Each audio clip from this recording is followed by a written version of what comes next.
Vous êtes sur El Mararabia, quel plaisir de vous accueillir pour ce nouveau numéro de Microscoop. Soyez les bienvenus, merci pour votre fidélité, merci encore une fois pour toutes les images, les vidéos, les informations que vous transmettez via les réseaux sociaux et que nous avons aussi, nous, le plaisir et la possibilité de transmettre via notre média, notre plateforme, votre chaîne El Mararabia, et merci pour votre fidélité. Encore une fois, ce soir, on leur rendra hommage tout à l'heure en images. On a une pensée vraiment avec toutes ces victimes des incendies. On compte aujourd'hui sur ces dernières heures sur des chiffres qu'on peut apercevoir via les réseaux sociaux. Plus de 215 personnes, hommes, femmes, enfants, bébés, grands-parents qui ont péri dans le cadre de ces incendies. Des incendies, oui, mais aussi pour des gros problèmes de gestion, car aujourd'hui, dans n'importe quel pays au monde, on puisse observer autant de décès, de disparus, et je ne parle même pas de la faune, des animaux, de la flore, des fleurs, des végétaux, de la diversité, de la biodiversité et de l'environnement, et bien sûr de toutes les infrastructures ou encore des habitations qui sont parties en fumée, donc des gros problèmes de gestion dans ce pays, en Algérie, ce qui a causé énormément de dégâts, notamment ces pertes humaines. On leur rendra hommage tout à l'heure. Une pensée à tous les disparus et aux personnes aussi qui souffrent de la Covid. On en parlait hier encore avec le docteur Mohamed Lamine Chiban. Dans quelques instants, j'aurai le plaisir de vous présenter mes invités. On va revenir sur l'actualité. Depuis hier en Algérie, c'est le ministre des Affaires étrangères, Lamtan Ramamra, qui a donc annoncé officiellement la rupture des relations diplomatiques entre le Maroc et l'Algérie. On essaiera de se poser certaines questions, tenter d'y répondre avec nos invités. Des relations entre l'Algérie et le Maroc, des relations qui sont de plus en plus tendues et instables depuis plusieurs années. Fallait-il s'y attendre? Ces relations existaient-elles réellement? Économie, tourisme, études, et surtout, pour qui profitent-elles réellement?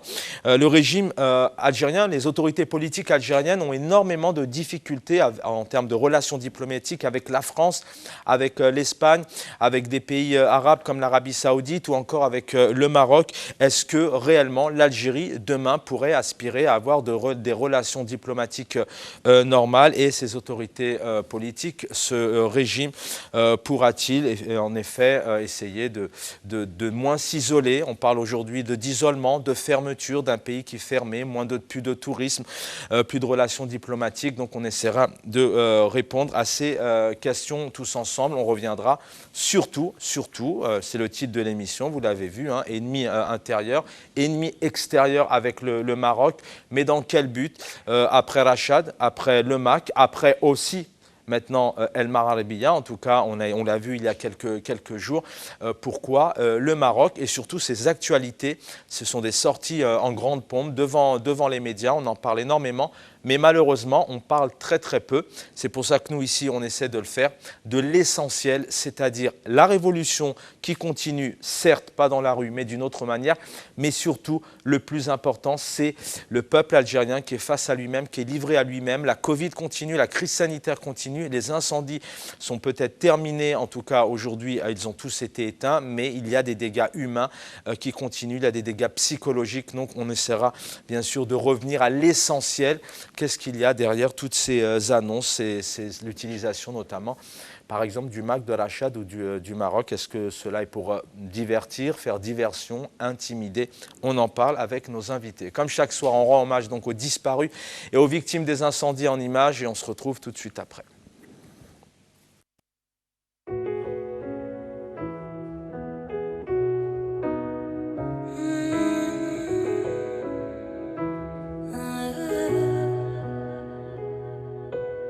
شفتك ترسم في ورد ابيض متشابك تحت السما زرقاء. قالوا لي من وقتك كنت تمد وتهاون نجمية من تلقاه. ما عرفتكش ولكن متأكد حسن فعالك في كل زنقة. شفتك تقول احنا اليد في اليد تعلم وتغني للأفارقة. بلادي الجزائر ما أدري وش صاير. بلادي الجزائر ويا بلادي بلادي الجزائر ما أدري كاع وش صاير. بلادي الجزائر سمعت عليك هالكلام الزين قالوا بعرب والدي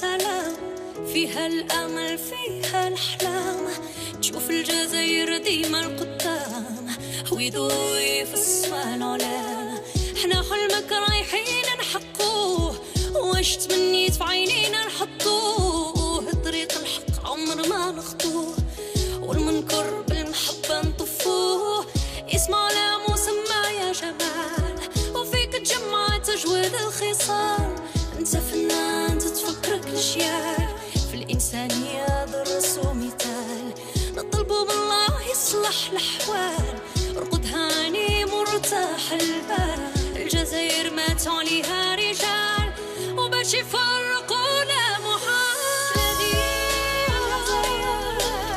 ومع القريقه واش صاير بلادي الجزائر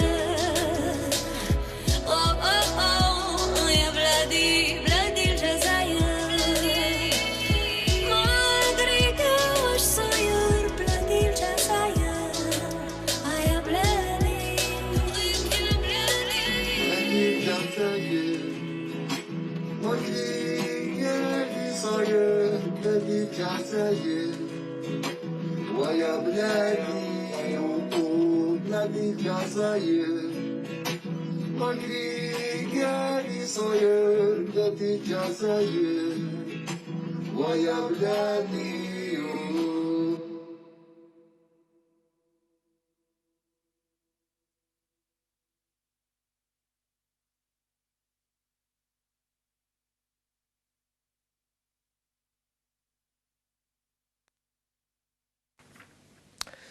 Des images toujours aussi poignantes et tous les soirs, il est tout à fait normal qu'on puisse diffuser ces portraits. Malheureusement, nous ne les avons pas toutes et tous. On a une pensée aux autres victimes que nous n'avons pas pu voir en images et à leur famille. Algérie, 2 points, ennemi intérieur, virgule, ennemi extérieur, virgule, dans quel but?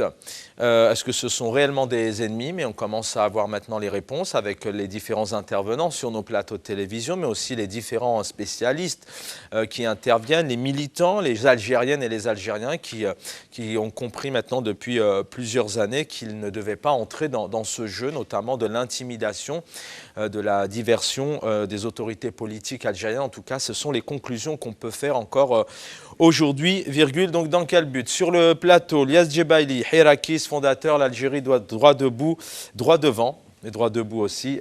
Bonsoir Lias Djebaili. Bonsoir, merci pour ton invitation. Je vous en prie, bienvenue à vous. Mohamed Ben Aïssa, qui est tout bronzé, qui revient de vacances. Bonsoir Mohamed Ben Aïssa. Bonsoir Charban, merci pour l'invitation et bonsoir à tous les téléspectateurs. Et merci, c'est moi qui vous remercie et vous prenez effectivement, vous aussi vous raccourcissez votre temps des fois de repos, de famille pour être là, c'est tout à votre honneur. Militant politique, donc Mohamed Ben Aïssa.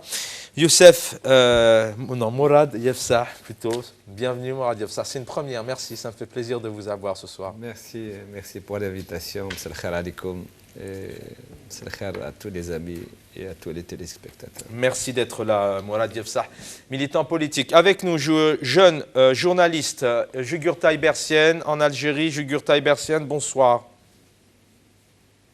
Que nous allons avoir dans quelques instants et on devrait aussi avoir Asdine Toumi dans quelques minutes. Messieurs, vous me le disiez en regardant ces images tout à l'heure, bien sûr, on a encore ce soir une pensée pour toutes ces victimes. L'Algérie, on va effectivement revenir sur ces actualités chaudes dont on parle très très peu dans les médias, dont les autorités politiques en font peut-être beaucoup. C'est la question que je vais vous poser. Mais en tout cas, il y a un peuple aujourd'hui, Mourad Yefsah, qui souffre, des disparus, malheureusement des morts, des douleurs psychologiques. Oui, je pense que c'est bien qu'on se concentre effectivement, qu'on regarde ce qui se passe dans notre pays. C'est tout à fait normal, c'est notre pays, on a une responsabilité, et on a bien sûr un attachement. Mais on ne peut pas comprendre vraiment la profondeur de ce qui se passe en Algérie si on ne regarde pas ce qui se passe dans le monde. Et ce qui se passe dans le monde, c'est à l'image de ce qui se passe en Algérie d'une autre manière. Peut-être dans un autre contexte, peut-être avec d'autres forces, mais le système mondial est en train d'ordonner une violence à l'échelle mondiale. On ne peut pas ne pas regarder ce qui se passe en Afghanistan, on ne peut pas ne pas regarder ce qui se passe en France, avec les différentes affrontement. On n'est pas encore dans les moyens qui sont utilisés par le régime algérien. Loin de là. Loin de là, heureusement pour les Français. Mais on est dans un état d'affrontement sur des questions qui sont fondamentales et qui aujourd'hui montrent des perspectives qui sont loin d'être heureuses. Ce qui se passe aux États-Unis aujourd'hui, oui, à la suite de Trump, Biden, il est aussi sur une ligne sur la question d'affrontement avec la Chine. On ne sait pas ce que va produire cette guerre commerciale. Donc, ce qui se passe en Algérie avec la Covid, bien sûr, la responsabilité énorme du régime algérien qui n'a pas, non seulement qui n'a pas su préparer les moyens de faire face à ce type de pandémie, mais pire que ça, c'est qu'il avait des moyens, il avait le temps, il avait les compétences, il ne l'a pas fait. Et sur les autres questions, c'est encore pire. C'est encore pire parce que aujourd'hui, sans y aller dans la logique du complotisme, mais personne aujourd'hui ne peut écarter l'hypothèse qu'il y a effectivement derrière toutes ces catastrophes la main de la contre-révolution qui continue effectivement à affronter le Hirak sur un autre terrain, sur le terrain de la Covid, sur le terrain du feu, mais aussi sur le terrain de la manipulation et de la manœuvre. On va y revenir dans le détail. C'était déjà des premiers mots par rapport à cette population, tous ces décès, ces familles qui aujourd'hui sont dans la douleur. Et on viendra sur les éléments que vous venez d'évoquer. En fait, on est très touché en regardant ces images. Vraiment, vous faites un travail exceptionnel à chaque fois, à chaque début d'émission. Vous montrez, vous recensez les visages, vous mettez des noms sur les visages pour qu'on n'oublie pas. Parce que sinon, on pourrait oublier. En parlant, mon cher camarade disait que l'Algérie a vécu des choses semblables à d'autres. Non, vraiment, il faut rappeler que l'incendie qu'a connu l'Algérie est l'incendie le plus meurtrier dans tout le bassin méditerranéen. On n'a jamais vécu ça dans le bassin méditerranéen. Donc le plus meurtrier, vous avez dit. Meurtrier. Ah oui, c'est ça qui est grave, meurtrier, bien sûr. on est à je ne sais pas combien maintenant, on est à 110. On n'a pas les derniers chiffres, c'est 215, d'après tout ce qu'on peut lire cet après-midi sur les réseaux sociaux. Si on parle juste, on perd d'êtres humains, en fait, et de vie. Alors que si on parle encore de la faune et la flore, et on parle de, comme elle disait, une maman, que la France coloniale n'a pas brûlé autant la Kabylie que pendant ce système-là. Et du coup, et aussi quand je parle par rapport à d'autres pays qui vivent des conflits, je dirais que la démocratie ne remet pas en cause le conflit. La démocratie est le moyen pour résoudre les conflits qui existent dans la société.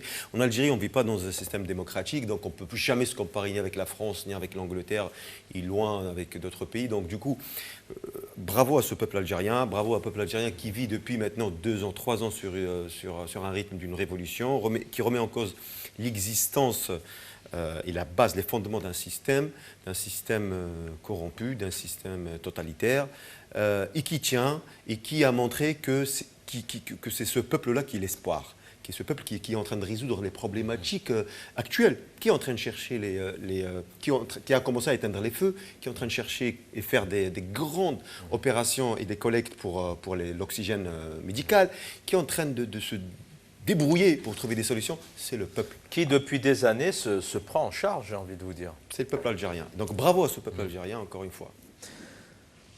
Bali. Merci. Donc je rejoins mes 2 camarades et je rejoins aussi l'analyse de Mourad qui dit que la corrélation et la concaténation des événements qui se passent dans le monde, l'Algérie n'échappe pas à cette corrélation. Parce que les événements qui se passent dans le monde, il y a des incendies qui se passent dans le monde, il y a des problèmes économiques, il y a des problèmes commerciaux. Je suis d'accord. Toutefois, il s'agit de l'Algérie. L'Algérie, c'est quoi? C'est un pays. Nous sommes Algériens. Nous sommes rattachés viscéralement à ce pays. Par le sentiment, par l'affection et tout. Mais il faut savoir que on est en face d'un système, un régime, un gouvernement défaillant, et la défaillance de ce régime se traduit sur le terrain. Je tiens à rendre hommage aux victimes des incendies de forêt en Kabylie. 215 morts. Vous vous rendez compte? 215 morts. Et je rejoins Mohamed quand il dit c'est le plus meurtrier. En Grèce, il y avait 2 décès. 2 décès. Ils ont des reliefs montagneux. En Turquie aussi. Il n'y a pas aussi de décès. C'est un bilan terrible, une tragédie terrible. On a vu quoi? On a vu le peuple se débrouiller tout seul. On a vu le peuple se débrouiller tout seul. Et on a vu la solidarité interrégionale qui a répondu présent. La solidarité interrégionale a répondu présent. Et on a vu un peuple qui était en osmose parce qu'il fallait aider une région qui était complètement sinistrée. Et quand on voit un ministre de l'Intérieur qui arrive au lendemain de l'intervention du président illégitime en disant « ce sont c'est d'origine criminelle, que ce n'est pas naturel », dans ce cas-là, prouvez-nous, donnez-nous qui derrière tout cela, qui derrière ces crimes, qui était, donnez-nous, il faut une enquête indépendante. Il faut une enquête indépendante. Non, nous voulons une enquête vraiment indépendante pour savoir qui était derrière ceci. Parce qu'il y a des parcelles agricoles qui ont été détruites, il y a 215 morts, il y a quasiment la faune et la flore, il y a 55% du massif forestier qui a disparu. Voilà.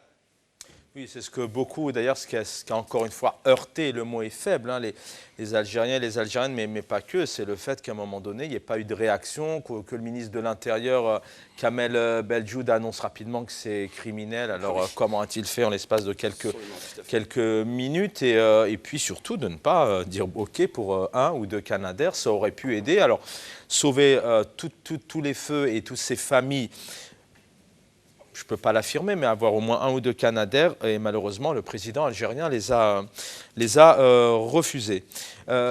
Messieurs, première réaction, lorsque hier vous avez Alors on va essayer, bien évidemment, on va revenir sur cette actualité chaude. Donc le ministre des Affaires étrangères qui a annoncé hier soir que c'était terminé entre l'Algérie et le Maroc en termes de relations diplomatiques.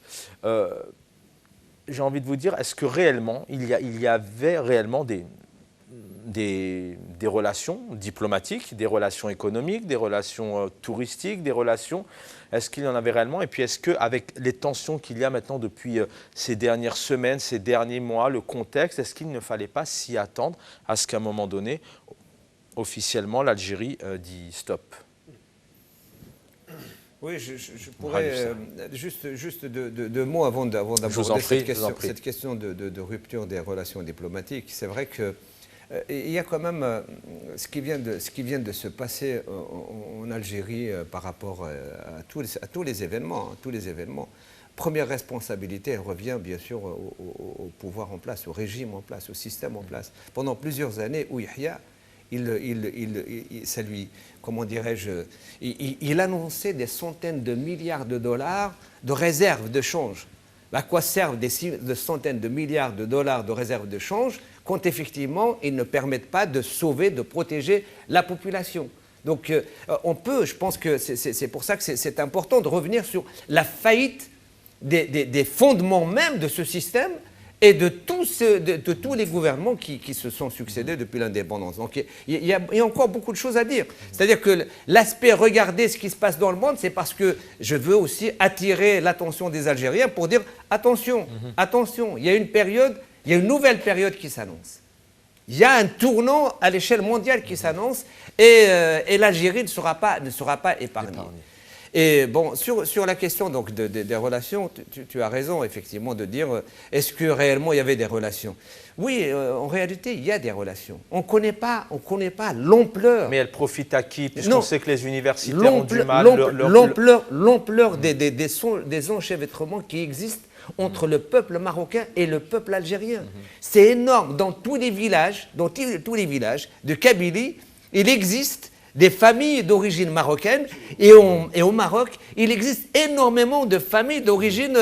alors, c'est la région la plus éloignée du Maroc. Alors, je ne parle pas de Marnia, de Ouaran, etc., etc. Donc, il y a effectivement des relations. Alors, quand je pose la question, on verra tout à l'heure. Le fait qu'il y ait cette rupture des relations diplomatiques, les premiers qui vont payer les frais, ce sont les familles. C'est pour ça que je vous pose. Je me rappelle, vous gardez la parole. Ouais. C'est pour ça que je vous pose la question. On est d'accord. On verra une image tout à l'heure. D'ailleurs, je propose à Abdellah s'il peut nous la mettre maintenant. Vous allez voir que le peuple algérien est uni avec le peuple marocain. Il y a eu beaucoup de photos qui ont défilé aujourd'hui. Mais quand je vous dis effectivement ces relations, on sait très bien qu'il y a des couples algéro-marocains, etc. Mais réellement, dans les années précédentes, est-ce qu'il y avait réellement des relations qui profitaient au peuple? Ou alors, est-ce qu'il y a des relations qui profitent aux différents régimes, à ces deux régimes, celui du Maroc, celui de l'Algérie? Et il faut savoir une chose, quand il y a eu un précédent, donc dans les années 60, 75, etc. Et moi, j'avais un camarade de classe qui était d'origine marocaine, mais qui est né en Algérie. Il ne parle pas l'arabe. Il a fait l'école primaire avec moi. Le gars, donc il est de père marocain, et ben, durant cette période-là, la police a été chez eux, ils les ont arrêtés, et ils les ont emmenés vers la frontière. Donc, derrière la rupture des relations diplomatiques, les gens qu'ils vont faire payer, ce sont les citoyens. Que ce soit les citoyens algériens au Maroc ou les citoyens marocains en Algérie. C'est les premiers qui vont payer donc, cette décision qui n'a pas de, comment dirais-je, qui n'a aucun sens ni économique, ni politique, ni quoi que ce soit. C'est pour étayer une thèse complotiste qui ne peut, comment dirais-je, qui ne peut être acceptée par aucun citoyen doué de raison, parce que c'est pas les Marocains qui sont derrière la Covid-19, c'est pas les Marocains qui sont derrière les feux, c'est pas les Marocains qui sont derrière la manœuvre et le complot pour l'assassinat donc de notre compatriote Jamal, Allah yarhamou, et puis tout le reste. C'est pas le Maroc qui est derrière l'extradition de Mohamed Abdallah. C'est pas le Maroc qui est derrière l'arrestation des centaines d'Algériens dont certains ont été torturés. Donc, je pense que c'est vraiment important qu'on rappelle effectivement que, oui, la responsabilité incombe à ce régime, et il ne peut pas cacher sa responsabilité avec ce type de décision. C'est de la poudre aux yeux. Sur cette première question, j'ai trois questions à vous poser, puis on viendra aussi un peu sur les autorités politiques algériennes, puisque est-ce qu'on peut parler d'un pays aujourd'hui qui se ferme de plus en plus? D'abord en termes de frontières, on ne voyage plus, le tourisme, c'est plus ça. C'est aussi un pays qui malheureusement, quand je dis le pays, on parle des autorités, on ne parle pas du peuple ou de la richesse de ce pays et de toutes ses composantes, mais c'est vrai qu'on a des autorités politiques qui ont quand même du mal à des relations particulières avec la France, avec l'Espagne, certains pays, des pays du monde arabe, etc. Bon, alors maintenant le Maroc, ça dure, parfois la Tunisie.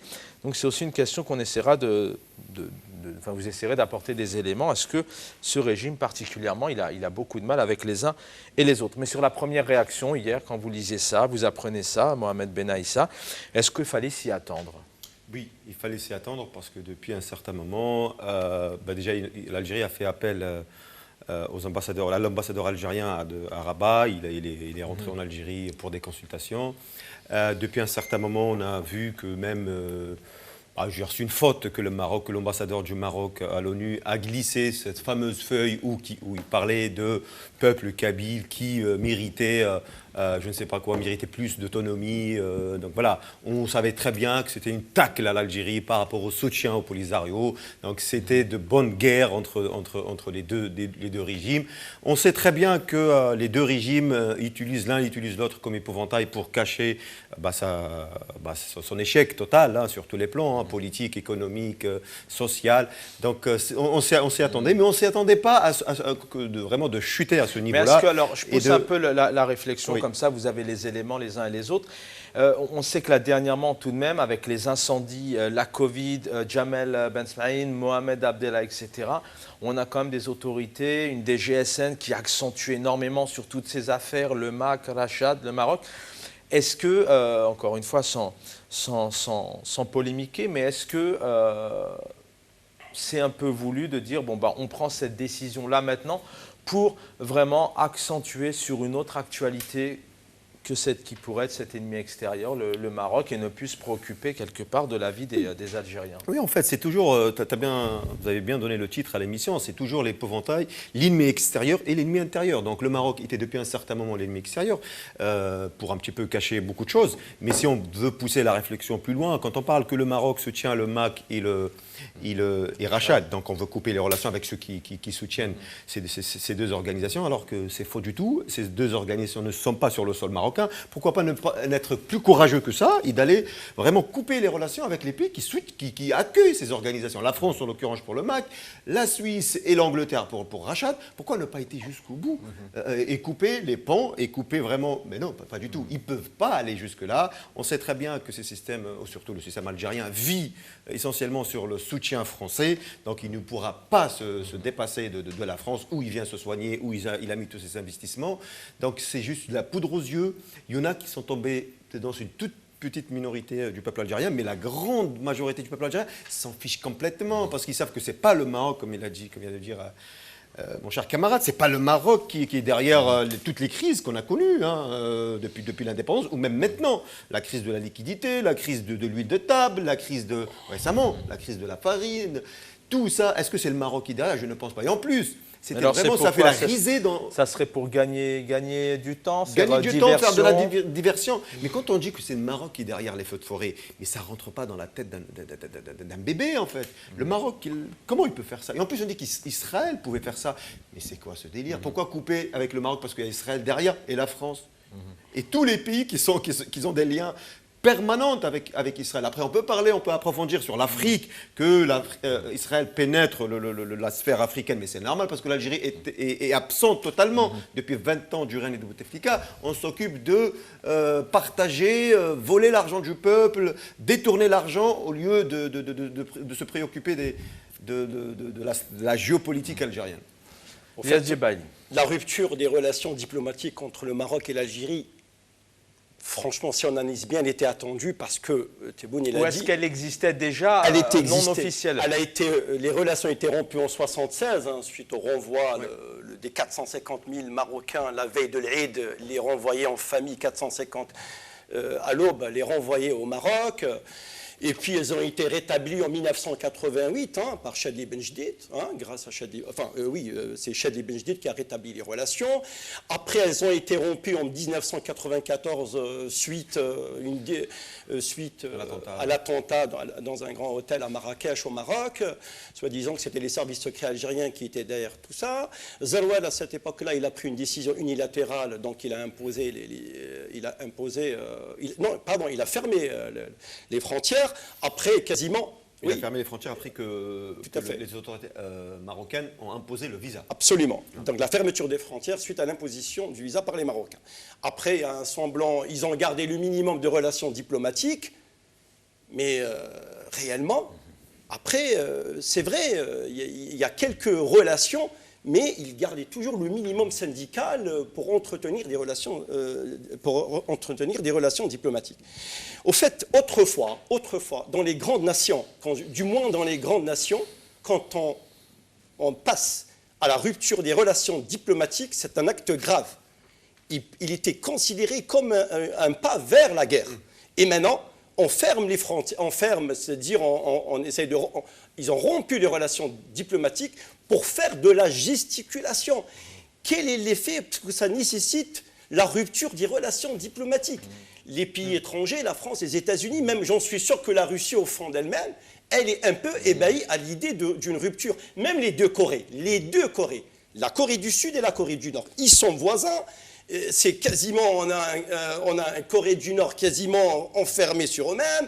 Je veux dire, ils sont enfermés, quasiment isolés du monde. Vous avez une Corée du Sud, ils ont gardé le minimum de relations. L'Inde et le Pakistan, un problème sur le Cachemire, ils gardent toujours le minimum de relations.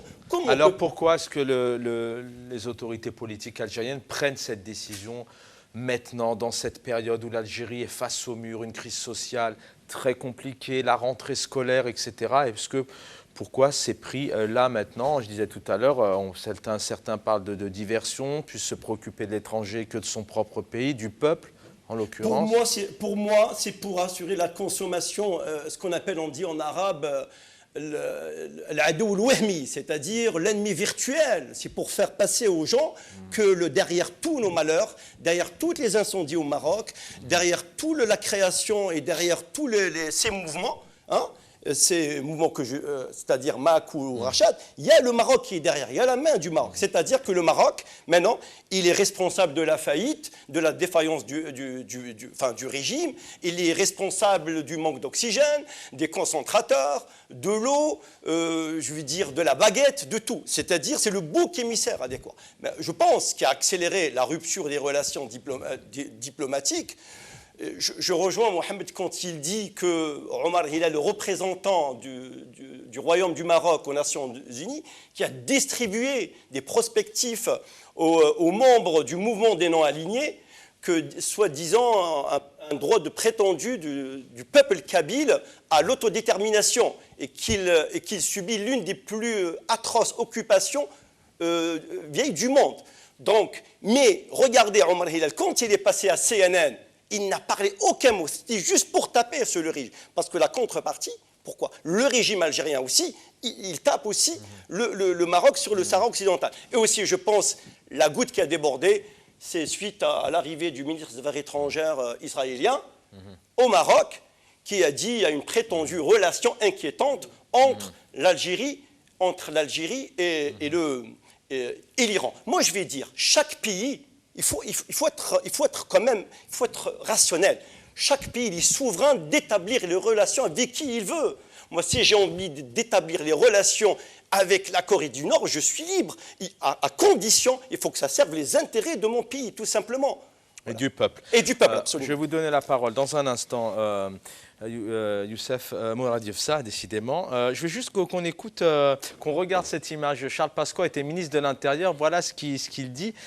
Quand on est emmerdé par une affaire, il faut susciter une affaire dans l'affaire et, si nécessaire, une autre affaire dans l'affaire de l'affaire, jusqu'à ce que personne n'y comprenne plus rien. Donc Charles Pasqua a été ministre de l'Intérieur il y a quelques années. C'est pour dire que, est-ce que derrière ça, à un moment donné, est-ce que les autorités politiques algériennes, il ne faut pas susciter une affaire dans une affaire? Mohamed Abdellah, Jamal Ismail, alors les 215 morts, 220 morts, paix à leur âme, pour l'instant, on n'en sait pas plus, parce que ce qu'il faut savoir, c'est que ces suspects qui ont été entendus ont parlé du MAC, mais n'ont jamais évoqué le fait, en tout cas sur ce qu'on a entendu, le fait que c'était le MAC qui leur avait demandé, ou ils étaient poussés par que, enfin bon, j'ai même pas les mots, il n'y a aucun lien. Donc aujourd'hui, le MAC n'a vraiment rien à voir là-dedans.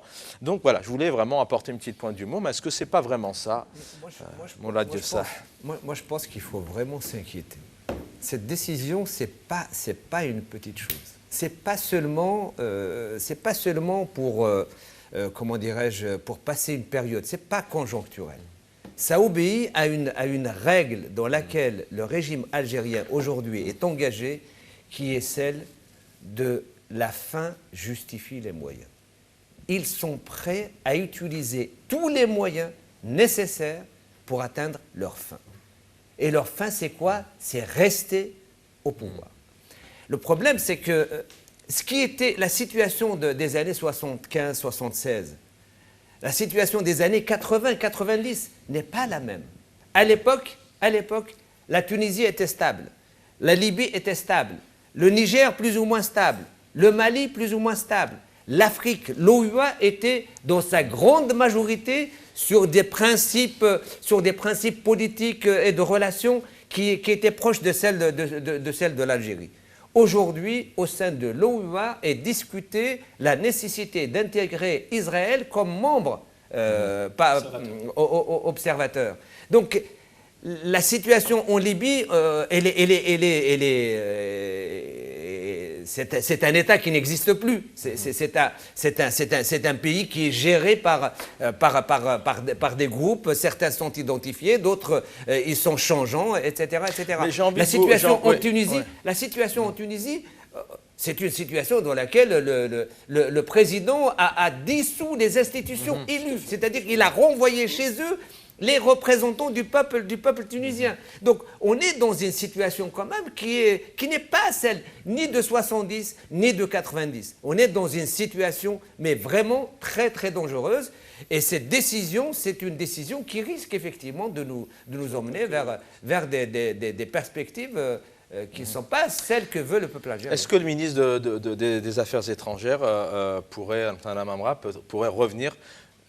On connaît quand même, on sait très bien qu'en Algérie, tout est possible. Est-ce qu'il pourrait revenir dans quelques jours sur cette décision et puis, Moi, personnellement, j'ai entendu, vous savez, il y a le NIF algérien, c'est-à-dire que le régime, il applique le NIF, c'est-à-dire cette fierté. On a vu dans les incendies de Kabylie, ils n'ont même pas fait appel à une demande de façon officielle de demander un Canadair. Le Maroc, il a proposé de Canadair. Ils ont refusé, oui. Ils ont refusé. Même Macron, c'est lui, selon il a pris sa propre initiative de proposer. Tunisie aussi. La Tunisie aussi, ils ont proposé leur aide.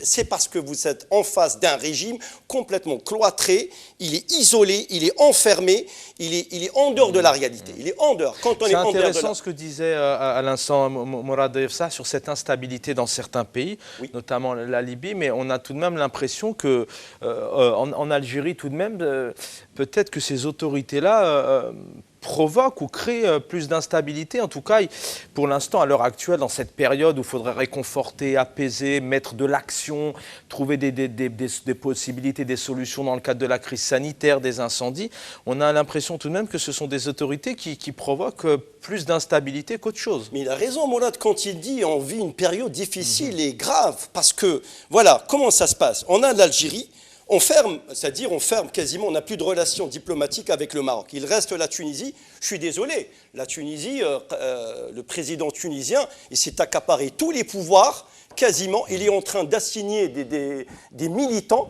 à résidence sans justification. C'est-à-dire, c'est lui qui se proclame le maître suprême de la Constitution. Il est en train de jouer. Donc forcément, la Tunisie, ce n'est pas vraiment stable. Et vous avez la Libye. Quand même, il y a une instabilité. Le Mali, il y a des problèmes dans le nord, mais l'Algérie, complètement, il n'y a plus, je veux dire, elle est isolée. Il n'y a pas un côté où il y a vraiment une stabilité. C'est pour ça que ce soir, on voulait aussi, d'abord, on ne pouvait pas ne pas évoquer cette actualité, parce qu'elle est, puis à quoi s'attend-on demain, mais ce qui est important aussi, c'est quand vous faites la comparaison de toutes ces nations, comment aussi sont gérés ces pays-là, comment le peuple est pris en charge, comment les autorités ou le pouvoir, parce que là on parle parfois même de dictature, lui tendent la main, mais c'est vrai qu'en Algérie, si on s'arrête à l'Algérie, on est dans un contexte particulier.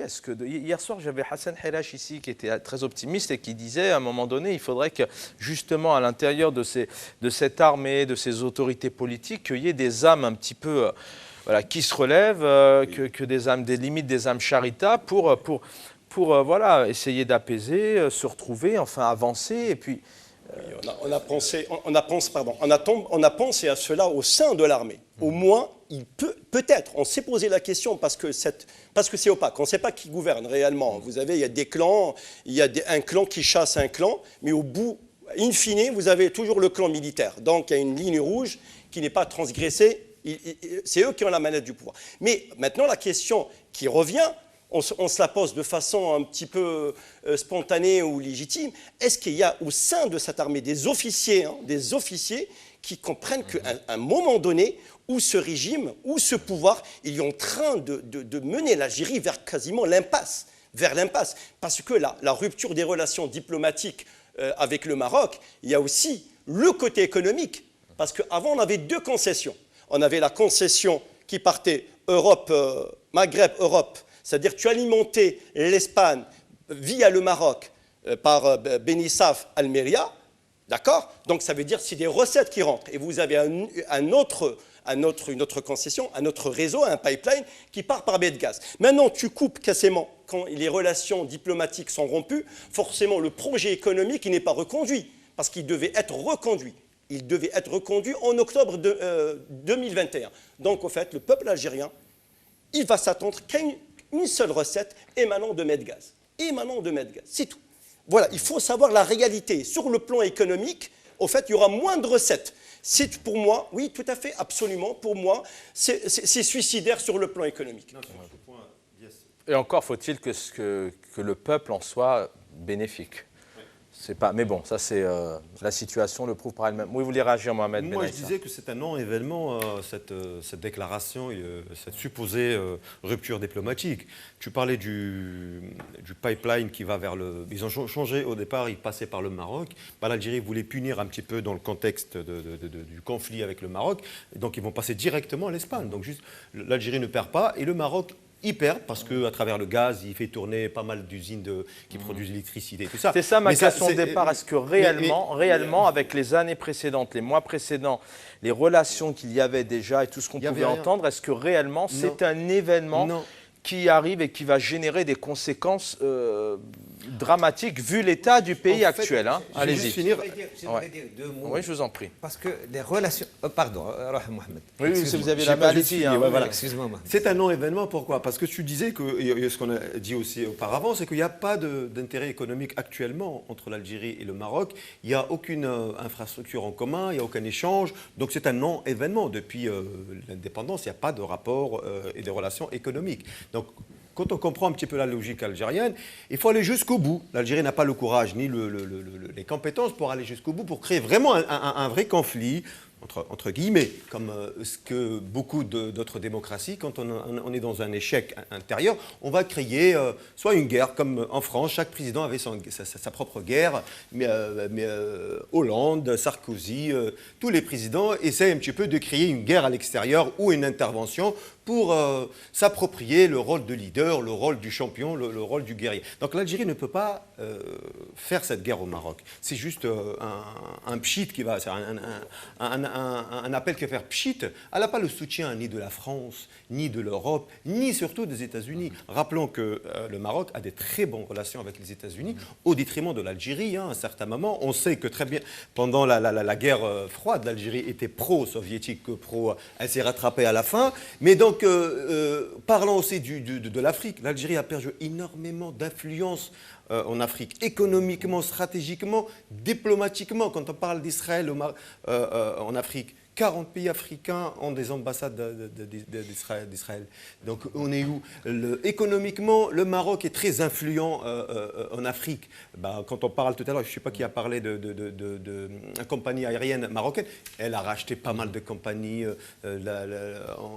en Afrique. Donc l'Algérie est très en retard. Quand on parle de la coopération marocaine européenne, elle est en retard. On va Donc, accueillir l'Algérie- Azdine Toumi dans un instant. C'est pour ça que je vous posais cette question, c'est qu'auparavant, on ne ressentait pas cet impact des universitaires qui voyageaient entre le Maroc et puis l'Algérie, le tourisme, les enjeux économiques, on ne les ressentait pas. Donc est-ce que réellement ça avait un impact ou c'est vraiment une annonce, comme vous le dites, qui arrive comme ça, justement, peut-être pour créer une nouvelle déstabilisation au niveau du peuple, peut-être diversion, etc. Je vous laisse réagir là-dessus et on accueillera Azdine Toumi juste derrière. Je pense qu'il faut partir des faits. Il existe des conflits et des divergences entre l'État algérien et l'État marocain.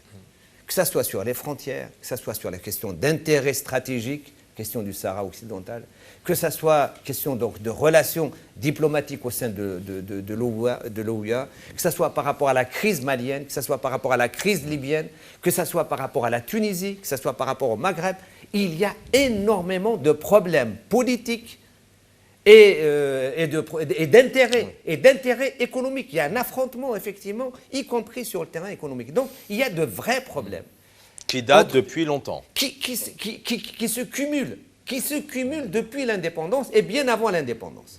Il y a des choses, il y a des conflits qui ne sont pas ouverts, mais qui peuvent être ouverts encore une fois. Donc, il y a ces problèmes-là. Quand deux États ont des relations diplomatiques, ça veut dire qu'ils discutent pour le règlement pacifique de ces problèmes. Quand il y a rupture des relations diplomatiques, ça veut dire qu'on ne discute pas et donc la voie est ouverte à autre chose. Et c'est autre chose, je termine. C'est autre chose, il y a trois choses qu'il faut bien savoir. Bien sûr, il y a la paix, il y a la guerre, il n'y a ni guerre ni paix. Aujourd'hui, nous sommes dans la phase de ni guerre ni paix.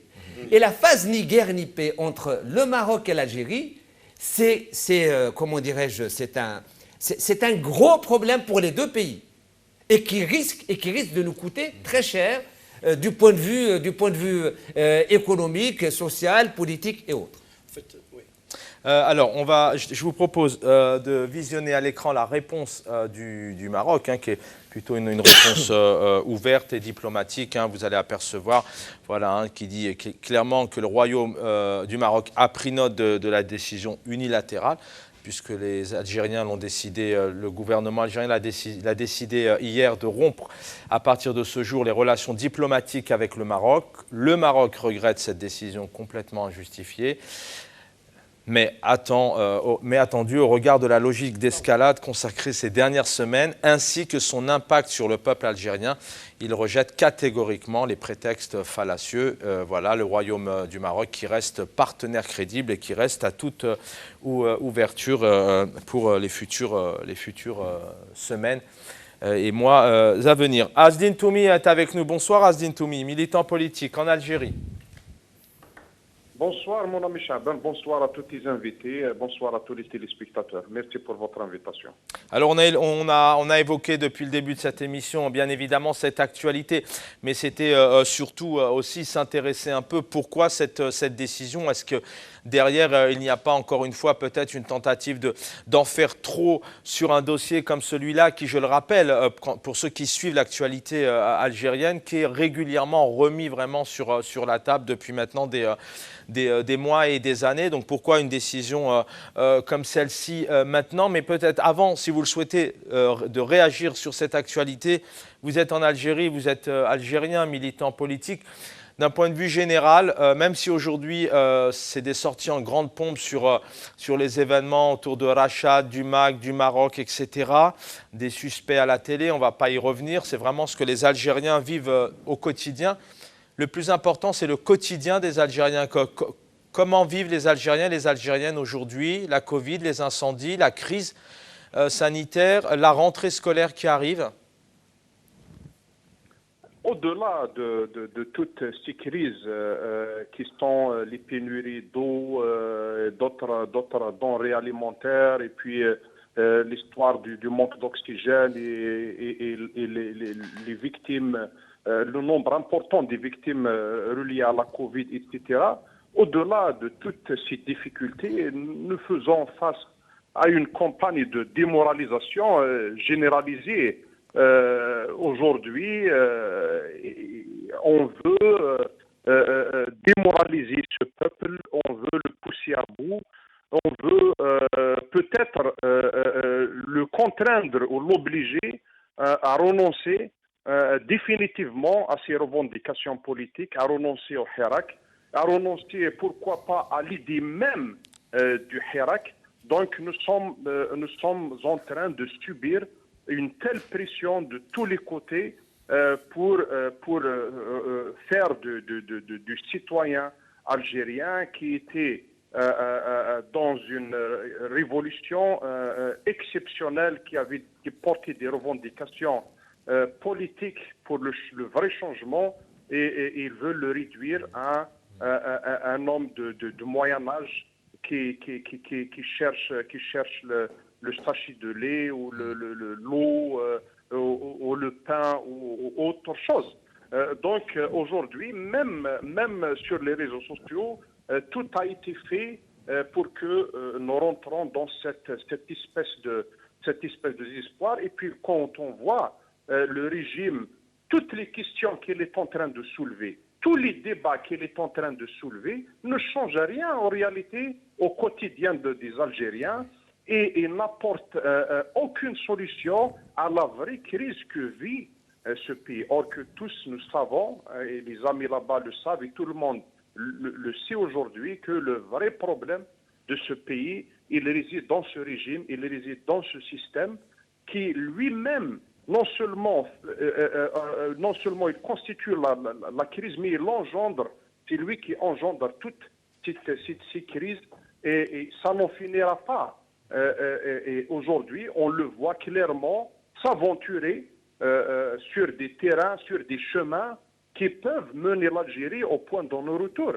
Aujourd'hui, il est urgent et indispensable que ce régime comprenne, enfin il a compris, mais décide enfin de s'ouvrir vers ce peuple, d'être en cohérence avec les aspirations du peuple. Et on reviendra sur les relations avec le Maroc. Aujourd'hui, les peuples d'Afrique du Nord, ils aspirent au changement. Tout ce peuple qui, à la base, à l'origine, était un seul peuple. C'est des peuples qui sont liés par le passé, par l'histoire, par leur présent et par leur avenir. Aujourd'hui, l'Algérie a des chances importantes de s'épanouir dans un Afrique du Nord libre et indépendant de toute contrainte et de toute etc. Et le Maroc, le peuple marocain, c'est la même chose, le peuple tunisien, etc. Donc aujourd'hui, on voit que ce pouvoir, il est prêt à tout, à n'importe quel prix, pour que ce peuple renonce à sa révolution et renonce à son hirak. Et tout ce qui est en relation avec le hirak, il est en train de le détruire. Et l'exemple flagrant, c'est ces réseaux ou ces élans de solidarité face à la Covid ou face aux incendies que le pouvoir a tout fait pour non seulement essayer de casser, mais essayer de récupérer, de s'accaparer de ces élans de solidarité, parce que en fait, c'est ce qui garde la flamme du hirak, et c'est ce qui garde l'âme du hirak, qui est basé sur l'unité nationale et sur le caractère pacifique de notre révolution. Donc aujourd'hui, mener l'Algérie vers ces chemins de régionalisme, de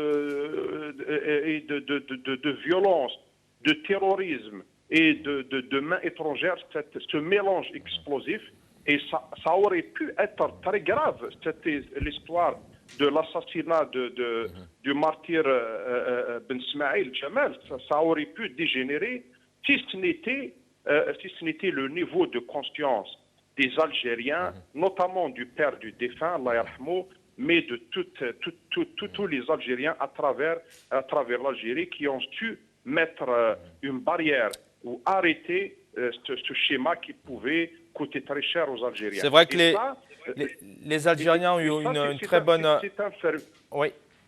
Juste une réaction mais c'est bien de le souligner, suite à ce drame, les Algériens ont un comportement digne, uni, comme ils le font depuis maintenant plusieurs années, très consciencieux, très responsable et très lucide. Justement, ils ont respecté le choix, et c'est ce qu'ils font aussi depuis plusieurs années, mais ils ont aussi respecté le choix et les mots inqualifiable du papa de Jamel Ben Smaïn, qui avait dit clairement j'ai gagné une wilaya, l'Algérie est unie, des mots très forts. Azdine Toumi, vous êtes en Algérie maintenant depuis plusieurs semaines, il y a toute une panoplie vraiment d'informations, de zèle peut-être autour de toutes ces affaires qui, encore une fois, ont leur importance bien évidemment, mais on a tendance, les autorités ont peut-être tendance à totalement oublier la vie des Algériens. Hier, cette annonce sur cette rupture des relations diplomatiques avec le Maroc. En Algérie, c'est vécu comment? Je parle bien de l'annonce, le pourquoi du comment. On aura le plaisir peut-être de refaire une émission pour essayer d'évoquer plus en profondeur pourquoi, est-ce que c'est une bonne décision, etc. Mais comment sont vécues toutes ces annonces comme cet ennemi extérieur hier, et puis auparavant, encore une fois Rachad, encore une fois le MAC sur la table, etc. Est-ce que pour les Algériens, ils y croient? Est-ce que c'est terminé, ils n'y croient plus? Est-ce qu'on parle plus de diversion, d'intimidation, de manipulation?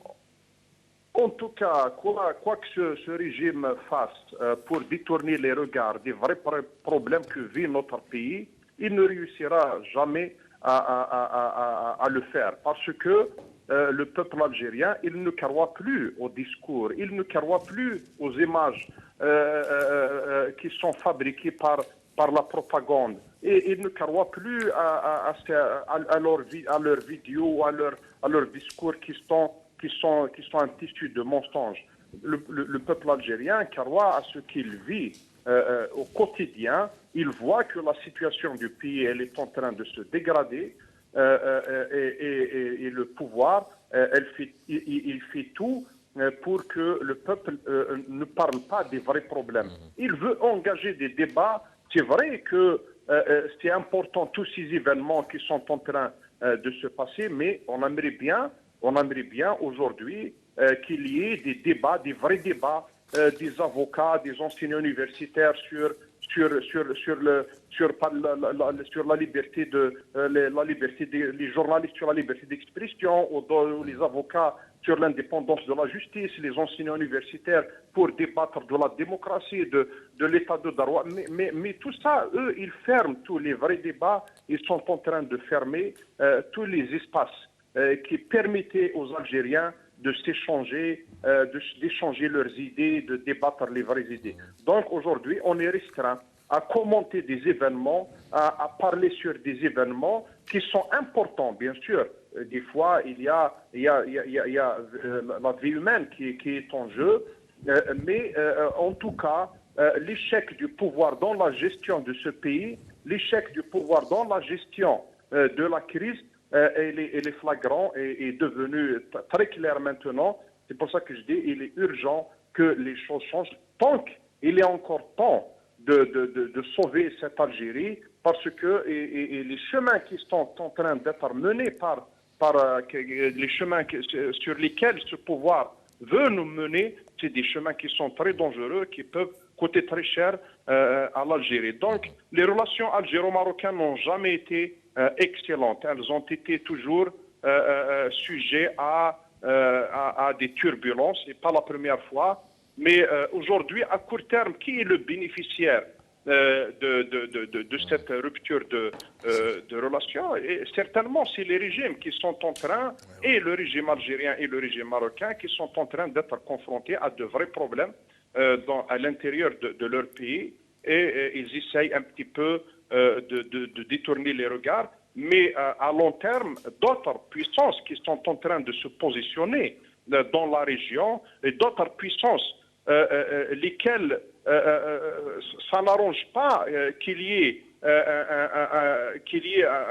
l'Afrique du Nord ouverte, démocratique, indépendante. Aujourd'hui, on sait très bien que des puissances étrangères, elles sont derrière ces régimes, que ces régimes d'Afrique du Nord ne sont pas libres de leurs décisions. Ils sont soumis à ces forces extérieures et ça n'arrange ni les régimes, ni ces puissances étrangères qu'il y ait de la démocratie, qu'il y ait des États de droit, parce que tout ce monde-là qui se partage les richesses de ces pays, qui se partage les richesses de ces peuples, ne veulent pas qu'il y ait de la transparence. Ils préfèrent qu'il y ait de l'opacité, qu'il y ait de l'ombre dans la gestion de ces pays. Contrairement aujourd'hui, il faut que ces régimes soient à la hauteur des aspirations de ces peuples qui veulent s'ouvrir sur le monde, ces peuples qui veulent être unis parce que à la base ils sont le même peuple. C'est vrai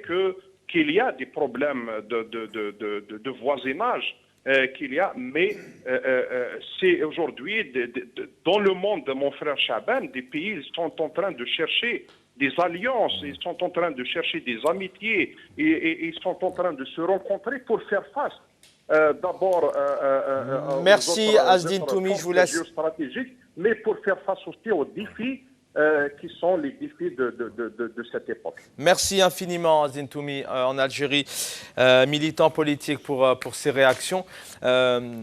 Réaction justement, c'est vrai que du temps des révolutions, de la colonisation, et puis encore aujourd'hui, il le disait Azdine Toumi, c'est qu'il y a certains peuples, certaines nations qui sont à l'ouverture, à l'unité, à l'intégration, mais on a l'impression que depuis l'arrivée de certains régimes, notamment comme en Algérie, la stratégie c'est peut-être de se fermer, de s'isoler parce qu'on a peur de s'ouvrir, ou est-ce qu'on a peur totalement de voir demain naître ce Maghreb, cette Afrique du Nord dont on parle depuis Ce qu'il vient de dire, M. Toumi, au fait, le régime, il a opté pour un mode opératoire qui s'appelle un mode d'enfermement. Il est en train d'enfermer complètement le peuple. C'est une campagne démoralisatrice. Il n'y a pas de tourisme en Algérie. Il n'y a pas de tourisme en Algérie. Il n'y a rien. Je suis désolé, c'est-à-dire l'Algérie est un pays déversoir. C'est tout. C'est-à-dire, il n'y a pas d'outils productifs, il n'y a pas de production, il n'y a pas de liberté, il y avait des problèmes de concentrateurs, il y a problème d'oxygène. L'année dernière, c'était vraiment épouvantable. L'été dernier, il y avait manque de liquidité. Des personnes âgées, retraitées, c'est toujours le cas, hein, qui font la queue au bureau de poste pour chercher. Ils font des queues interminables. D'une heure, revenez monsieur le lendemain, on n'a pas assez de liquide. Toujours le même scénario. Et le peuple souffre. Le peuple, au fait, moi j'ai l'impression, enfin, ça c'est mon analyse, ça m'engage qu'à moi, j'ai l'impression tout ceci ou tout cela est programmé par les soins de ce régime que je le qualifie comme manipulateur de masse en puissance pour détourner vraiment le peuple du Hirak, en fait. Parce que le Hirak, en fait, c'est la seule locomotive qui va pousser le peuple vers. Il n'y a pas d'autre, il n'y a pas d'autre alternative. Moi, je le dis, et je mets ma main à couper que la seule alternative pour avoir notre liberté, pour aller jusqu'au bout, pour rétablir un état de droit, c'est ce Hirak du peuple qui appartient à tout le monde. Moi, j'ai l'impression que tout est programmé. Peut-être ils excellent dans la manipulation, dans l'enfermement. Ils sont très bons dans le timing. Très bons dans le timing. C'est-à-dire que des fois, il y a des timings qui laissent perplexe la personne. Comment ils ont, à un moment donné, pourquoi aujourd'hui ils ont décidé de fermer de rompre les relations. Pourquoi ils n'ont pas opté directement, ils n'ont pas demandé de l'aide internationale. On demande de l'aide internationale. L'Espagne, en tant que membre européen, elle a demandé. La Grèce, la Turquie.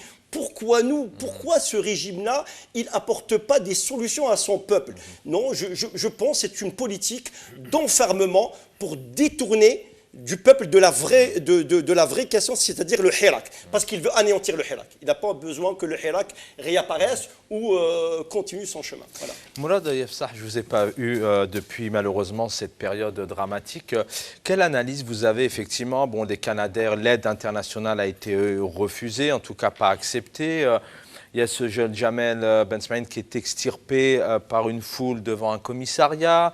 Le temps, malheureusement, qu'il arrive ce moment inqualifiable où il a été brûlé, on n'a pas vu la gendarmerie ou les forces de l'ordre arriver, alors que la question qui s'est posée, c'est que lorsque les Algériens sont des millions de manifestants et puis qu'il faut, à un moment donné, extirper un manifestant, ils y arrivent bien. Il y a toutes ces questions à un moment donné où les Algériens se disent mais est-ce que tout ça, ça n'a pas été voulu? Est-ce que les vrais responsables, ce n'est pas les autorités politiques? Ou est-ce que, parce que ce sont des questions qui se posent quand même, lorsqu'on attend 4 jours pour accepter l'aide internationale ou ne pas venir en aide à ce jeune qui, je rappelle, est mort devant un commissariat à la Arvana Thierathen, c'est des questions quand même qui ont su. Quelle est votre vision? Le départ de ces feux aussi?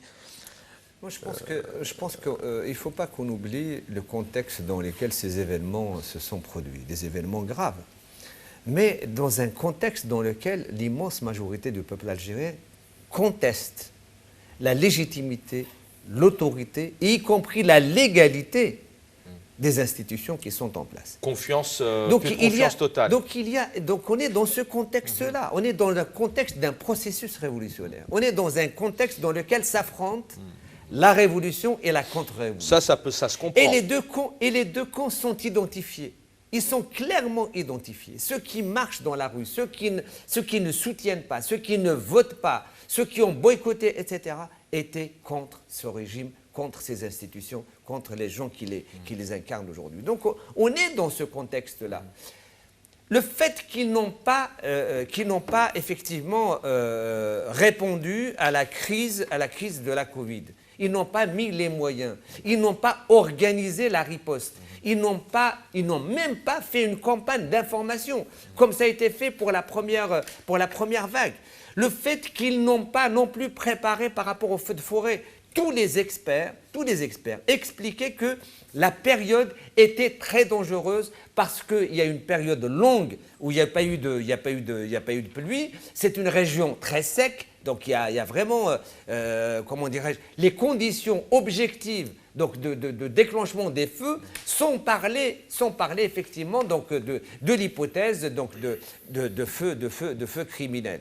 Et puis, il y a maintenant cette histoire, bien sûr, de chercher le bouc émissaire, le MAC, Rachad, Et bien entendu, toute cette campagne... Pourquoi toujours je vous pose la question parce que je ne vous ai pas entendu là-dessus. Moi, je pense... Pourquoi ces boucs émissaires, encore une fois Moi, je pense qu'ils sont sur la ligne. Comment mettre à mort le Hirak. Ils sont prêts, je réutilise la même phrase, la fin justifie les moyens. Pour eux, la fin, c'est comment tuer le Hirak. Comment arriver à imposer une défaite au Hirak, quels que soient les moyens à utiliser. Et je pense qu'il faut rappeler quand même une chose, c'est que terminer un événement, un processus révolutionnaire sur une victoire ou sur une défaite, ça change pour la dizaine d'années qui arrivent. Pour celui qui fait de la politique. Alors, premièrement, jusqu'à aujourd'hui, depuis février 2019, l'immense majorité du peuple algérien a marqué des points. Il a marqué deux principaux points, deux victoires qui sont énormes, énormes. Il a fait, pour la première fois depuis l'indépendance, il a fait partir un président. Deuxième chose, pour la première fois depuis l'indépendance, il a consolidé son unité à l'échelle nationale. Autour d'une, non seulement d'une exigence, mais d'une expression politique, démocratique et, je dirais, transparente, et des exigences qui sont d'une précision claire et nette. Et ça c'est inacceptable pour ce régime. Donc, son objectif, c'est comment, effectivement, imposer une défaite à ce Hirak. Mais est-ce que ce régime, comme vous le dites si bien, est-ce qu'il a des œillères? Il a compris tout de même que ce peuple, ce sont les images, les Algériens le prouvent, il y a cette solidarité. Quoi qu'il arrive, il y a un élan de solidarité aux quatre coins du pays. La diaspora... Ce qu'il a fait à l'Arva par rapport à ce jeune militant, à ce jeune qui vient de Meliana, c'est le moyen d'une provocation. C'est une provocation pour casser l'unité de la nation. Ce qui a été utilisé par... Mais ça n'a pas marché. Vous gardez la parole.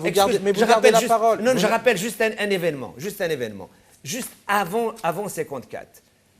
À Constantine, les forces coloniales, pour justement faire affronter, à l'époque, donc les communautés juives et les communautés musulmanes, ils ont fait assassiner un jeune Algérien juif pour justement provoquer l'affrontement entre les populations sur place. Et c'est quelque chose, ils savent faire ce genre de... Alors, juste, donc quand je dis la question la fin justifie les moyens, ils sont prêts à utiliser tous les moyens pour... Quel est son objectif, en reprenant, c'est les mots qu'on emploie, ce régime, quel est son objectif derrière? Il a compris qu'à chaque fois, il y a un élan de solidarité. Il a compris aujourd'hui, depuis bientôt 3 ans, la diaspora se mobilise. Aux quatre coins du pays, on est unis, on est solidaires. Alors, on l'a compris que ce Hirak lui faisait peur. Cette solidarité lui fait peur. Donc, qu'est-ce qu'il a à prendre réellement? Il a compris que ça ne marchera plus, en tout cas, l'assassinat et le meurtre du jeune Jamel, ça ne marcherait pas s'il est remis en cause demain, par exemple. Qu'est-ce qu'il attend de plus, ce régime? En fait, il est dans une politique... C'est à vous, Mohamed Menef. Oui, le régime algérien, dans la continuité de ce que disait mon cher collègue, il voulait en finir avec le Hirak. Devant ses yeux, il a trop duré. Pourquoi? Parce que depuis 3 ans, le Hirak, il résiste. Rappelons, si on parle de ce qui s'est passé, tout ce qui s'est passé en Kabylie, le meurtre et le fait de crier cette zizanie, ils l'ont déjà fait au début du Hirak avec le drapeau. Si on parle des attentats politiques, c'est des attentats, moi je considère ça un attentat, ou des événements tragiques, rappelons, il ne faut pas aller jusqu'à la période de la colonisation, les événements de Gherdaya, qu'est-ce qui s'est passé à cette époque-là? 2001, en Kabylie aussi. Donc on sait que ce système, dès qu'il est en crise, il va créer une zizanie, un petit problème. On n'est plus une provocation. On n'est plus en 2001. En 2001, il y a eu des images entre notamment la Kabylie qui se rend vers Alger avec des images douloureuses. On n'est plus, on a compris que le système est toujours lui-même. C'est ça le truc. Nous, on a changé. Mais est-ce que demain, de quoi est-il capable demain, sachant que toutes ces cartes ne marchent plus? Justement, rappelons les systèmes. Ça encore, c'est le pire qui nous attend. Et beaucoup de gens ont dit que l'Algérie va vers des moments très durs. Rappelons que qui est l'homme fort, qui est le cœur du système actuellement? Qui est le cœur du système? après le départ du Gaïd Salah, après le nettoyage de tous les généraux qui étaient pro-Gaïd Salah, qui les hommes forts? Ben, c'est le même clan qui était là dans les années 90. C'est le duo, le trio, comment il s'appelle, Toufir, Nazar et tout Jabbar Mahanna et tout leur clan-là qui revient en très fort. C'est les mêmes techniques. C'est les techniques de général Hassan qui était impliqué à Gherdaïa. C'est leur technique, leur façon de faire. Eux, ils n'ont pas changé. Le peuple algérien a changé. Le monde a changé. La mentalité, c'est des jeunes qui n'ont pas connu la décennie noire. Mais on essaie de reproduire les mêmes méthodes. En parlant tout à l'heure de cet enfermement, ben oui, c'est la spécificité d'un système dictatorial. Donc, quand on enferme, regardez, il y en a beaucoup d'exemples comme ça. Prenez la Chine, prenez d'autres exemples, où on interdit au peuple d'aller voir ce qui se passe ailleurs. Le système algérien veut cloisonner le peuple algérien pour lui dire « Ah non, non, non ». Et surtout avec ces événements de Kabylie pour dire à l'opinion publique internationale et même nationale, regardez, ce peuple est un peuple qui n'est pas prêt à la démocratie. Quand l'État recule en arrière, ce peuple-là est capable à faire le pire, à devenir même, tu vois, à se manger entre eux. Donc dire à l'international que le Hirak est fini, c'était une parenthèse qui s'est fermée. Donc c'est moi qui progresse, des élections législatives et bientôt locales. À part ça, il n'y a rien, c'est le vide. Novembre. Vous avez la parole tous les trois, vous réagissez, et puis je vous lance juste sur cette question. Est-ce que, malheureusement, avec tout ce que vit actuellement le Hirak, est-ce que quelque part il n'en sortira pas, le peuple algérien, pardon, est-ce que quelque part il n'en sortira pas plus fort et la révolution va renaître de ses cendres dans quelques mois, puisque vous le disiez, c'est certainement la seule solution. Absolument. Cher Chabin, il faut savoir, dans une révolution, depuis la nuit de temps, toute révolution, il y a toujours ce qu'on appelle à toute action une réaction. Quand vous avez une action, il y a toujours contre-réaction. C'est un phénomène physique. Donc à toute révolution, il y a une contre-révolution. Donc moi je dirais que la révolution n'a pas changé. Et là je rejoins Mourad quand il dit on est dans un processus révolutionnaire et pourquoi pas on est dans aux portes de la révolution. Mais on est dans un processus révolutionnaire. Mais il y a toujours de la contre-révolution. Thawra al-Modada comme on dit. Et ce système, il n'arrête pas d'innover et de trouver les contre-révolutions. Quand il se sent qu'il est en danger, il te crée la contre-révolution. Moi, je dirais que la rupture des relations diplomatiques avec le Maroc est une contre-révolution. Pour moi, c'est une contre-révolution. Absolument. Moi, je la considère comme une contre-révolution. Pourquoi? Vous le disiez aussi. Oui, tout à fait. Moi, la rupture des relations diplomatiques avec le Maroc, je la considère comme une contre-révolution pour un petit peu semer le doute, pour un petit peu fédérer un peu la fibre nationaliste. Attention, la peur, la crainte que l'Algérie est en danger, que l'ennemi de l'extérieur, il va nous envahir, que l'unité, que je suis le seul. En plus, il faut savoir aussi que toutes ces chancelleries, tous ces régimes, tous ces pays occidentaux, ils ne misent pas sur la démocratie en Algérie. Ce qui les intéresse, ce sont les intérêts économiques. Est-ce qu'ils veulent réellement de la démocratie en Algérie? Est-ce qu'ils veulent réellement un État démocratique en Algérie? Non. Eux, ils soutiennent ce pouvoir. Mais quand ils soutiennent ce pouvoir, pas les peuples qui soutiennent, c'est le régime, les régimes, c'est-à-dire les gouvernements qui soutiennent ce régime. C'est quoi? Tôt ou tard, il y a un vainqueur et un vaincu. Forcément, vous savez, est-ce qu'il y aura une neutralisation entre ce régime et le peuple? On ne peut pas se neutraliser. On se neutralise un certain temps, court terme, moyen terme. Sur le long terme, il n'y aura plus de neutralisation. C'est-à-dire le vainqueur sera le peuple, parce que toute révolution, forcément, aboutira à une victoire. Et ce régime doit partir. Nous sommes contre le régime. Contre, c'est-à-dire nous voulons le départ du régime. Mais nous ne voulons pas l'effondrement de l'État algérien. Parce que l'État algérien reste, les régimes partent et disparaissent. Voilà, dire ça, oui, pareil. Je pense qu'il faut revenir quand même à la signification de ce qu'est la rupture des relations diplomatiques entre deux pays. C'est un état transitoire. Soit un retour à des relations normales, ou alors on passe à autre chose, à d'autres moyens, c'est-à-dire la guerre. C'est-à-dire que il faut quand même le comprendre. C'est pas quelque chose, c'est pas un état permanent. Donc dans la question des relations entre États. Et c'est pour ça que cet élément de rupture des relations diplomatiques donne effectivement les conditions pour ce régime de se redéployer sur de nouvelles bases pour essentiellement étouffer et tuer le Hirak. Parce que s'il dégage, s'il va plus loin dans la guerre, ça veut dire qu'il y a des dispositions constitutionnelles qui permettent effectivement de suspendre le minimum de liberté qui existe et d'instaurer un État dans lequel donc, tout le pouvoir est aux institutions militaires, puisque c'est l'état de guerre, et bien entendu, toutes les forces vives de la nation, hein, qu'elles soient jeunes, etc., seront mobilisées pour la guerre. Et donc, ils vont porter, bien sûr, ils vont tenter de porter un coup mortel au Hirak. Mais ce qu'on constate, moi, je voudrais quand même attirer l'attention sur un fait qui est important. Le Hirak, c'est lui qui a effectivement été capable d'empêcher que l'Algérie soit à feu et à sang. Le niveau de conscience que le Hirak a apporté à l'échelle nationale, tous les jours, des Algériens de partout expriment la solidarité, non en parole, mais en acte. Et pacifiquement. Et ça, c'est quelque chose de quand même d'important. Mais néanmoins, à mon avis, il faut rester vigilant. Il faut se préparer au nouveau coup que ce régime est en train de préparer. C'est-à-dire que c'est pas, s'il est en train donc comment dirais-je, de développer ce complot, le MAC, Rachad. On peut s'attendre à autre chose. C'est sûr qu'ils sont prêts à utiliser d'autres moyens. Merci infiniment. Place à la solidarité. D'abord, première information, Debout l'Algérie, que nous avons le plaisir d'inviter sur ce plateau et qui fait partie du Hirak 30 et 31 août. Donc vous allez sur leurs réseaux sociaux, leur page Facebook. Donc ils organisent une solidarité avec le peuple algériens. Ils sont du côté de Villejuif dans le Val-de-Marne, mais avec les réseaux sociaux, il n'y a plus de frontières. Donc c'est Debout l'Algérie le 30 et 31 août.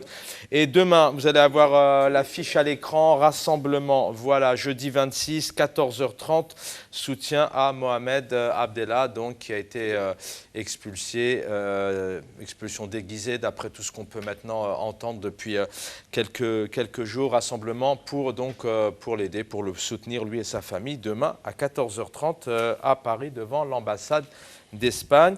Merci à tous les trois. Vous avez 30 secondes, Mohamed Ben Aïssaou, pour conclure, si vous voulez. Je dirais que... comme il reste... Oui, 30 secondes rapidement. Je finissais sur un ton positif toujours, que ce peuple va gagner. Nul ne peut lutter contre une volonté aussi ancrée chez des millions d'êtres humains. Pour l'instant, c'est le peuple qui crée le bonheur, c'est le peuple qui crée la solidarité, c'est le peuple qui soude, qui crée on va dire, la solidarité, qui crée ces liens amicaux et fraternels entre nous. C'est le peuple qui se gère tout seul. C'est le peuple qui lutte contre une mafia assez rusée et assez diabolique. Hein. C'est le peuple qui honore l'Algérie. On l'a vu depuis 2 ans. On parle de l'Algérie, on a parlé de l'Algérie pendant les 3 ans de Hirak. Plus qu'on en a parlé auparavant et même maintenant. Donc, rendre hommage à ce peuple-là qui tient encore debout. Rappelons la dernière phrase, on restera debout jusqu'à la fin. On n'a pas peur. Mon cher, il disait qu'il faut s'attendre à d'autres coups. Je dirais que nous, on doit préparer nos coups. On ne doit plus attendre les coups du régime. C'est à nous maintenant de lui apporter quelques coups fatals pour qu'il s'achève et laisse le pouvoir au peuple. Merci pour cette note positive. Algérie, donc ennemi intérieur, ennemi extérieur. Dans quel but? Ilyas Djebali, Hirakis fondateur, donc l'Algérie droit devant. Merci Ilyas Djebali d'avoir été avec nous. Mohamed Ben Aïssa, militant politique. Mourad Yefsa, ce fut un plaisir, c'était une première. Merci d'avoir été présent sur ce plateau, militant politique. Et Jugur Taibersian qui a été pris dans les dernières minutes, qui n'a pas pu être présent avec nous. Merci à Azdin Toumi, militant politique en Algérie. Une pensée au peuple algérien dans ces périodes difficiles. Merci à toute l'équipe technique en régie et merci à Nesrine Tourki de l'avoir préparé à mes côtés. Rendez-vous demain soir pour un nouveau numéro de Microscope. Bonne soirée à tous.